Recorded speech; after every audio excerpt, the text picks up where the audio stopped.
Esses híbridos eram geneticamente estranhos à raça humana. Eu acredito que alguns deles ainda espreitam em lugares remotos da Terra, incluindo o labirinto subterrâneo sob Malta. Avistamento de criaturas gigantescas, pigmeus, foram relatados nos túneis e cavernas sobre a ilha. E muito mais, algumas pessoas desapareceram ao explorá-la, incluindo uma classe de alunos, junto com seus professores. Em agosto de 1949, a revista Geographic apresentou um artigo intitulado Wardelis em Malta. O artigo detalhava um mundo subterrâneo que acometia o leito rochoso da ilha e afirma que o governo teve que fechar as entradas para os túneis depois que crianças da escola e seus professores se perderam no labirinto durante uma visita de estudo e nunca mais voltaram. Anos atrás, era possível caminhar no subsolo de uma ponta a outra de Malta, mas todas as entradas foram fechadas pelo governo por causa da tragédia em um passeio turístico comparável a um passeio de estudo de natureza de escola, onde um número de crianças do ensino fundamental e seus professores desceram no labirinto de túneis e não retornaram. Por semanas, as mães declararam que tinham ouvido gemidos, gritos do subsolo, mas inúmeras escavações e grupos de busca não trouxeram nenhum vestígio das almas perdidas. Depois de 3 semanas em que foram mortos, finalmente foi dado como mortos. Só podemos adivinhar o que aconteceu com essas crianças e seus professores. Mas sei de fontes militares que entidades muito malignas e assustadoras ainda são rotineiramente encontradas sobre a Terra. E como um general me informou, suas equipes de operações especiais descem às profundezas da Terra para matar as coisas que vão esbarrar na noite. As semelhanças entre Malta e Cusco são extraordinárias. Os megalitos, o mundo subterrâneo secreto, artefatos desaparecidos e, no centro de tudo, a Igreja de Roma. É bem conhecida que os padres jesuítas, junto com os outros clérigos e afiliados da Igreja, foram os principais escavadores dos megalitos na Terra, incluindo o Rapogeu. Também é bem conhecido que nem todas as suas descobertas foram tornadas públicas.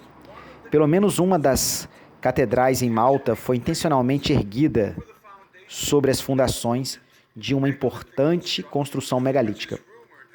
Há rumores de ter outro Rapogeu como complexo enterrado sob ele.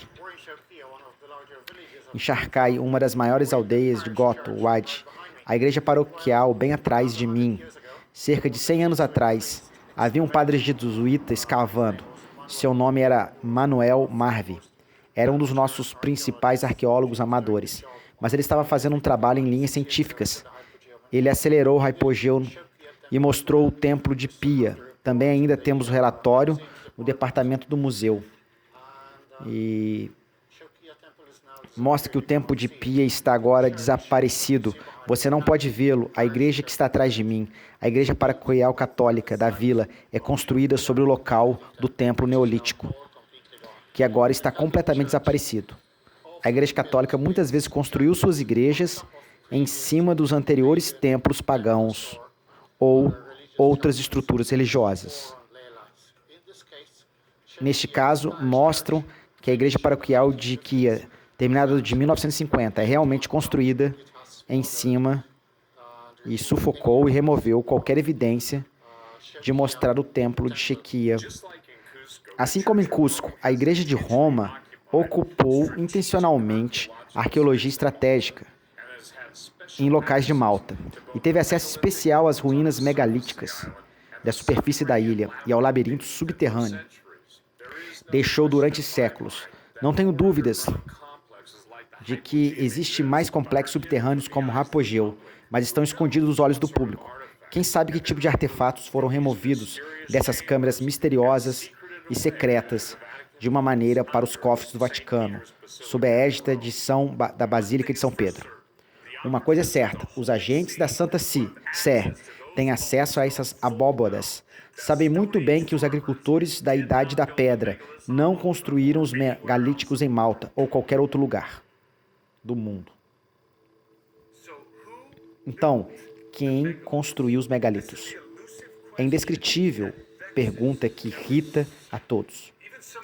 Mesmo alguns dos arqueólogos formados na universidade com quem falei, admitem em particular que as civilizações da Idade de Pedra e da Idade de Bronze simplesmente não possuíam o conhecimento ou as ferramentas para construir esses edifícios ciclópicos.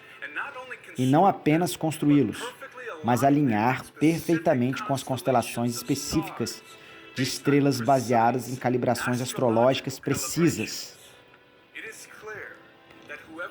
É claro que quem os construiu tinha uma compreensão avançada do cosmos. Também é claro que em algum ponto do passado distante, o conhecimento da alvenaria megalítica ciclópica desapareceu abruptamente da Terra. E isso é uma indicação retumbante de que algo catastrófico obliterou o conhecimento do velho mundo. Como está tão lucrativa para a humanidade, não é simplesmente descartada ou esquecida.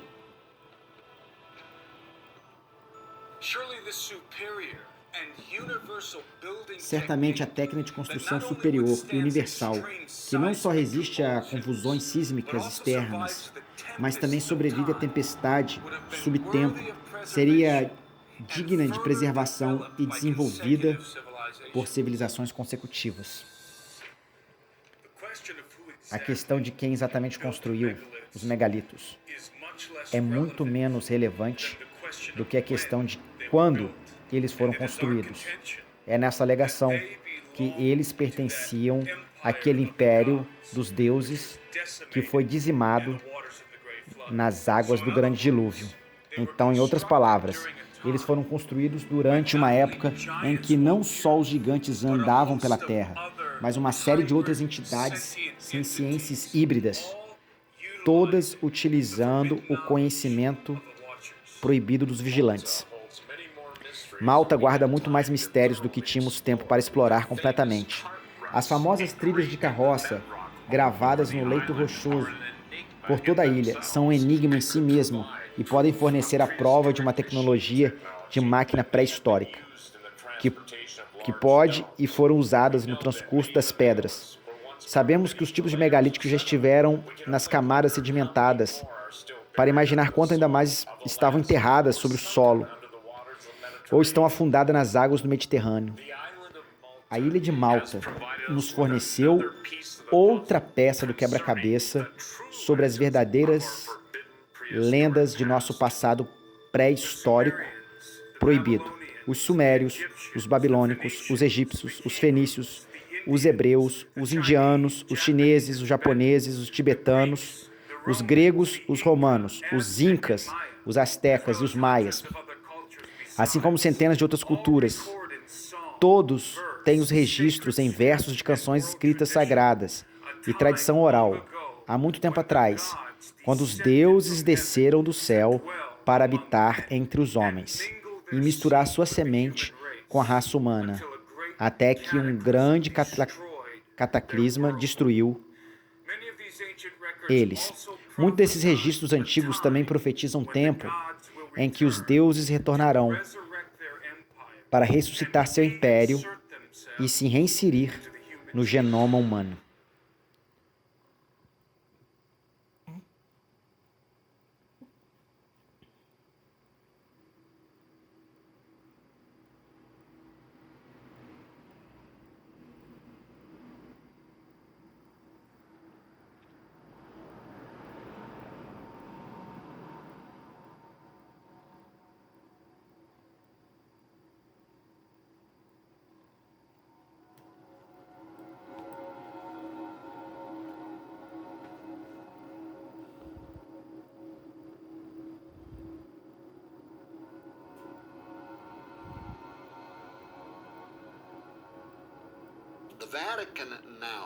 O Vaticano agora só usa o telescópio avançado para um propósito: Ele disse que é monitorar os redemoinhos do Exo, nos quais eles acreditam que as condições existem para a vida extraterrestre.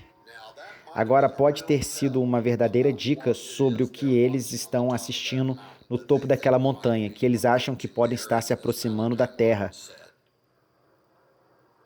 Como disse Malachim Martin.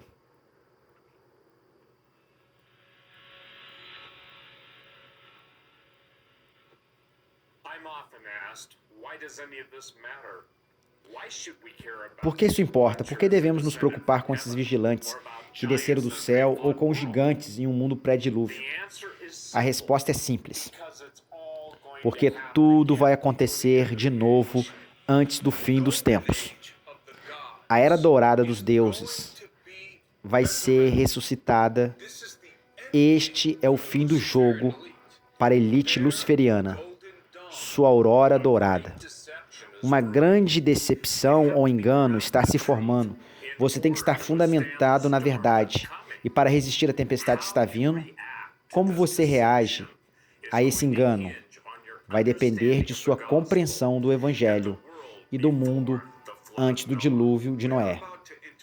Estamos prestes a enfrentar um tempo que foi antecipado pelos adeptos das escolas de mistérios por milhares de anos.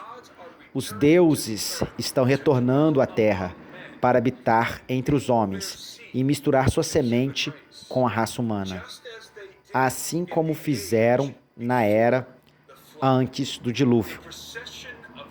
A precessão da história está acontecendo. O círculo completo volta ao início. E o Vaticano está liderando o desfile. O que a maioria das pessoas não percebe é que a Igreja de Roma é uma continuação da religião de mistérios babilônicos, que as planícies de Sinar estão destinadas a abrir os portões dos deuses e inaugurar uma nova era de ouro liderada pelo sem-lei, a reencarnação de Nimrod. A hierarquia da Igreja de Roma é uma continuação do antigo sacerdócio sumério e babilônico. As mitras de cabeça de peixe, usadas pelos funcionários de mais alto escalão da igreja, representam um híbrido mesopotâmico de amigo, conhecido como Adama para os sumérios, todos e para os gregos como Dagon e para os hebreus como Dagon. Segundo a lenda, ele era um homem peixe híbrido que surgiu do mar para reinstruir a humanidade nas artes perdidas da ciência, tecnologia e civilização que os deuses haviam revelado aos homens, antes que seu império fosse destruído no cataclisma do dilúvio. Desde a concepção da instituição católica romana, no século IV, sob a direção do imperador Constantino, a Igreja de Roma tornou-se o epicentro de um poder de culto na Terra, sequestrando o Evangelho de Jesus Cristo e disfarçando-se como sua noiva, tornando-se, na verdade, a mãe de todas as prostitutas. Roma sempre foi a sede do Pontifex Maximus, começando com os Césares imperiais, até que a coroa e o cetro foram herdados pelo Pontifex Maximus do Papa. Significa literalmente o maior construtor de pontes, que é um título apropriado para o sumo sacerdote pagão, o mediador entre os deuses e os homens mortais. Embora o poder temporal do Papa tenha aumentado e diminuído ao longo dos séculos, o poder espiritual dos sumos sacerdotes da Babilônia só brota por trás de uma fachada falsificada de cristianismo. Em muitos aspectos, o Pontífice Maximus é a personificação contínua de Nimrod e da Igreja Católica Romana, a perpetuação do mistério babilônico. Não é de admirar que a Igreja de Roma esteja interessada no conhecimento proibido das entidades caídas que habitavam o mundo na era antes do dilúvio, desde que foi Nimrod quem ressuscitou o culto das hostes do céu e reacendeu sua rebelião nos corações dos homens. Controlando tal conhecimento sempre foi prerrogativa das elites luciferianas. Desde seu início, a Igreja de Roma vem conquistando o controle e cooptando os cultos de mistérios pagãos ao redor do mundo, na cidade de Roma. Alguns dos monumentos católicos mais emblemáticos são marcados por falos de templos pagãos. Em um nível prático, isso foi feito para exibir o domínio e a preeminência da Igreja Católica sobre todas as outras religiões. Mas um nível esotérico foi atribuído que os mistérios pagãos estavam sendo assimilados ao lado sob uma autoridade suprema. A ilustração da Santa Sé é um fato. É um panteão, em vez que o maior templo dos antigos romanos era dedicado a todos os seus deuses pagãos. Agora é uma basílica da Igreja Católica, convertida pelo Papa Bonifácio IV e consagrado a Santa Maria e aos mártires. Em outras palavras, a religião panteísta de Roma foi cooptada pelo Papa e os deuses pagãos dos romanos foram meramente substituídos pelos santos e mártires da Santa Igreja Romana. No final do dia, é a mesma religião idólatra, mas com novos nomes e rostos novos. O panteão romano é um grande exemplo da Igreja de Roma, a Igreja Católica. Ela reúne as religiões pagãs das culturas que conquista e herda a religião pagã do Império Romano. E o que já foi o panteão romano, as várias divindades romanas, é agora uma basílica que pertence ao Vaticano. O obelisco representa um palácio da divindade egípcia. Osíris, o próprio Osíris, é símbolo dos observadores que desceram do céu e ensinaram a humanidade conhecimento proibido. O mito de Osíris é que ele foi morto por outro deus, e seu corpo foi rasgado em 14 pedaços, que foram espalhados por toda a terra. Para ressuscitar Osíris dos mortos, seu corpo desmembrado teve que ser remontado. Eventualmente, 13 das 14 peças foram recuperadas por sua esposa, a deusa Ísis. Mas a 14ª peça nunca foi encontrada. Então Ísis formou um falo de ouro artificial para substituí-lo. Depois de montar as 13 peças, junto com o falo de ouro, Ísis levantou Osíris da morte. A grande obra das escolas de mistérios é recuperar o conhecimento perdido dos deuses e ressuscitar seu império, a Idade de Ouro. O falo de Osíris, o obelisco, é um sinal de desafio ao Senhor e fidelidade aos anjos caídos.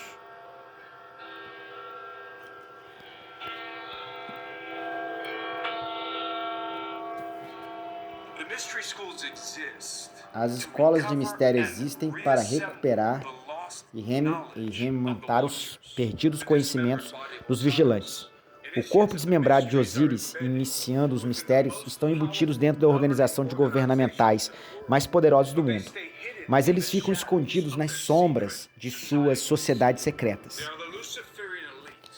São a elite luciferiana, os sacerdotes do poder, puxando as cordas por detrás dos tronos, guiando a mão de políticos e reis para catalisar o necessário, geopolítico e metafísico, componentes que preparam o cenário para a chegada do homem que eles chamam de seu príncipe que há de vir, mas que conhecemos como filho da perdição e o anticristo. Acredito que ele está vindo nas nuvens e será saudado como nossos salvadores extraterrestres. O Vaticano está secretamente preparando-se para a chegada de aliens salvadores. Por mais louco que pareça, a teologia do Exo já está sendo elaborada há vários anos.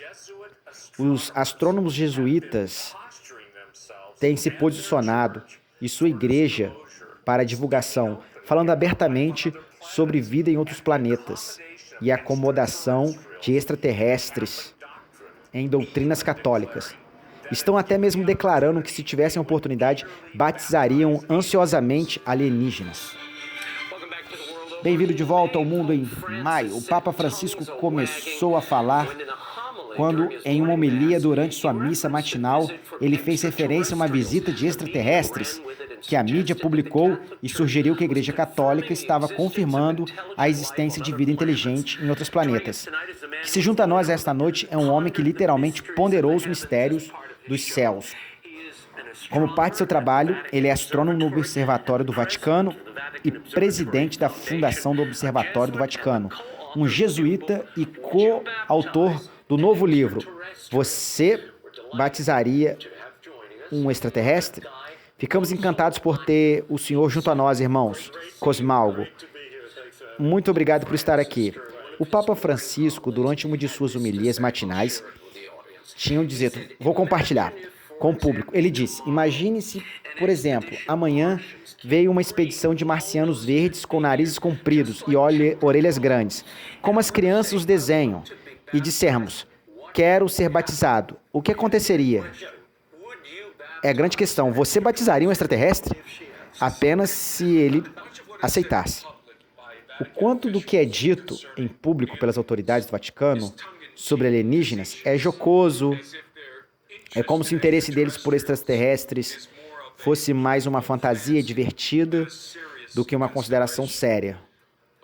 Mas este é um processo de aclamação muito cuidadosamente calculado. Como o proverbial sapo fervendo.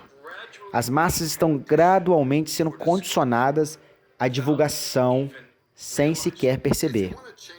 Se você quer mudar a visão do mundo de alguém, você não sai do portão com um argumento que é diametralmente